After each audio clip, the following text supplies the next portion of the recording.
Hey everyone, Alex Ionescu here. Welcome to Investor's Guide to the Galaxy. Tesla's first Supercharger V4 station gives a glimpse into the future.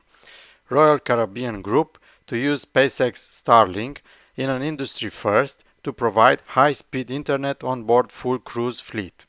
Tesla weighs reset for China retail strategy, even as sales boom.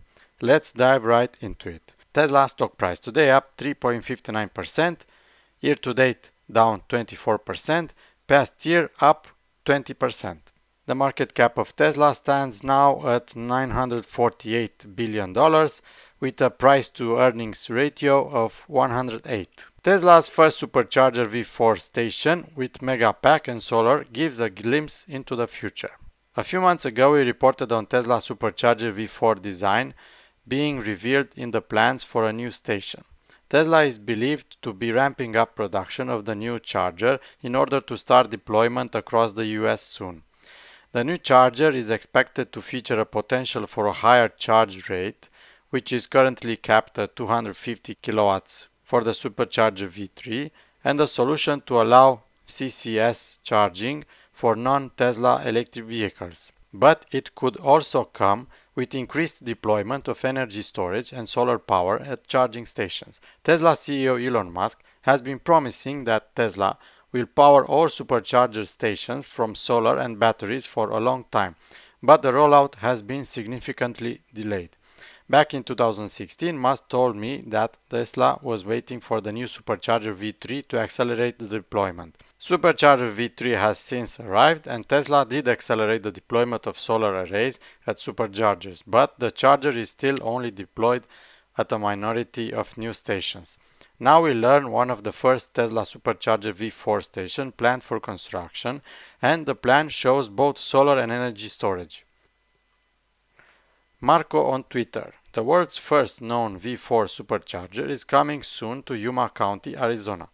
40 stalls plus two 4,500 square foot solar arrays and a megapack are planned on a new vacant lot by the Dateland Travel Center right along Interstate 8 on SD Tucson Road.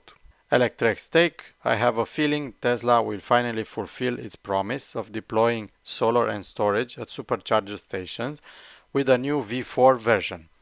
Wider availability of its megapack is likely going to play a role, but it is also out of necessity.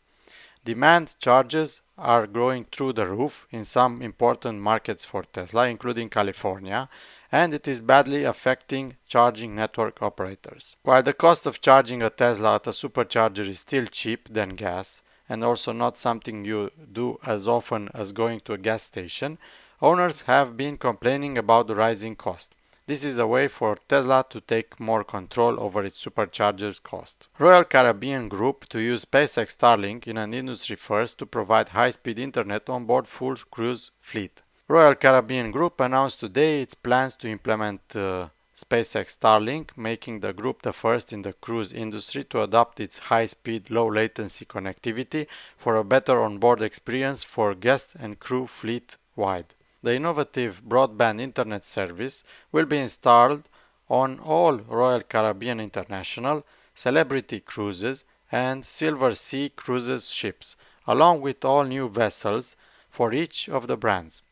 Deployment of the Starlink technology across the fleet will begin immediately, leveraging the insights obtained from the trial on board Freedom of the Sea, which has received a tremendous amount of positive feedback from guests and crew. The installation is slated to be completed by the end of the first quarter of 2023. Our purpose as a company is to deliver the best vacation experience to our guests responsibly, and this new offering, which is the biggest public deployment of Starlink's high-speed internet in the travel industry so far, demonstrates our commitment to that purpose.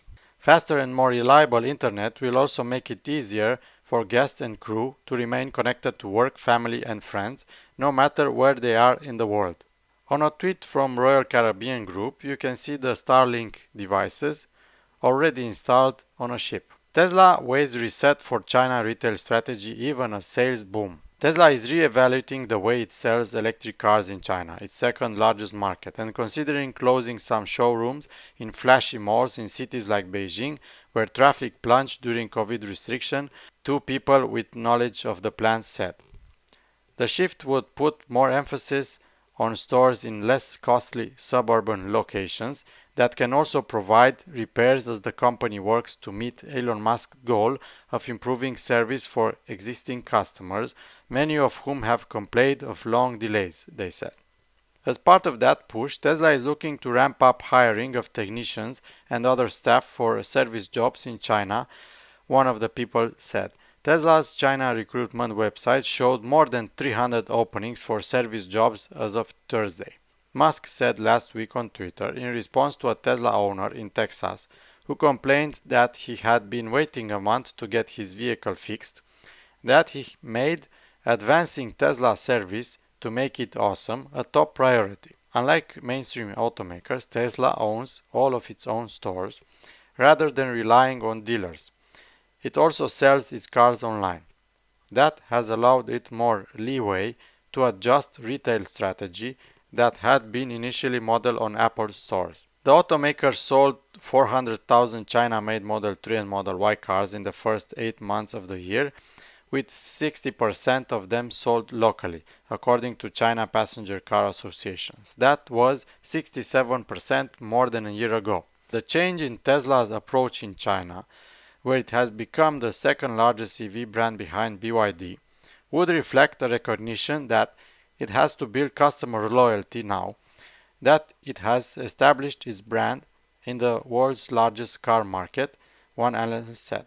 It is not necessary to open showrooms in expensive shopping malls, especially when the repair business has become lucrative, said Yale Zhang, managing director at Shanghai-based consultancy Automotive Foresight. It makes better sense to keep only one or two showrooms downtown to keep the brand positioning but move more to suburbs. Tesla opened its first store in central Beijing in 2013 and now has over 200 outlets across the country that display models and arrange test drives for potential buyers. More than half of the stores, however, do not offer maintenance service since they are in high-rent locations where space is limited. That includes Tesla's first store in Beijing and its first store in Shanghai. I couldn't agree more with Tesla's logic here. At every step of the way, Tesla is improving the company. This is how any company should be managed.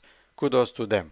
I'd like to know your opinion on all of this. Please leave a comment below. If you like this video, please smash that like button so that other people like you see this video.